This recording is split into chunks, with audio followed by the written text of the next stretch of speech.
Howdy, folks. Let's talk about shoulder surfing. Like the name suggests, it's when someone looks over your shoulder to see what's on your screen because you were too cheap to buy a privacy screen for your display. And that's pretty much the short explanation. The long explanation is that shoulder surfing is a sneaky way of stealing confidential information by looking over someone's shoulder. It can even happen in crowded places, places you work, or from long distances through a window with the help of some binoculars.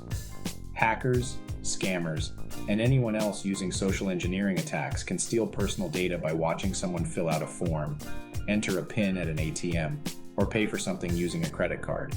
It can happen anywhere, but it's more common in public spaces like ATMs, supermarkets, gas stations, or any place where people use electronic gadgets to input personal or confidential information. They can see everything you write and use that information for their own purposes. To avoid being shoulder surfed, people should cover paperwork or their keypad from view by using their body or cupping their hand. It's also important to be aware of your surroundings and who is nearby. You can use privacy screens on your electronic devices. Avoid entering confidential information in public places. Cover your keypad when entering PINs or passwords. And use two-factor authentication whenever possible. On a certification exam, you might see scenario questions that paint a situation where shoulder surfing happened. Or you might get questions asking how you can protect yourself from this style of attack. Or you might get a question asking how this type of attack can be combined with other social engineering attacks to steal passwords as you type them in on your computer. My advice is, no matter who the other person is, don't let them watch you type in your info, because regardless of the situation, that's just weird.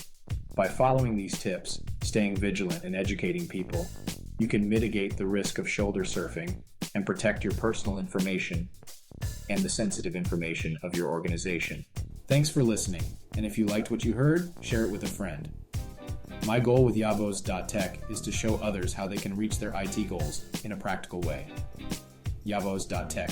Stay practical and keep moving.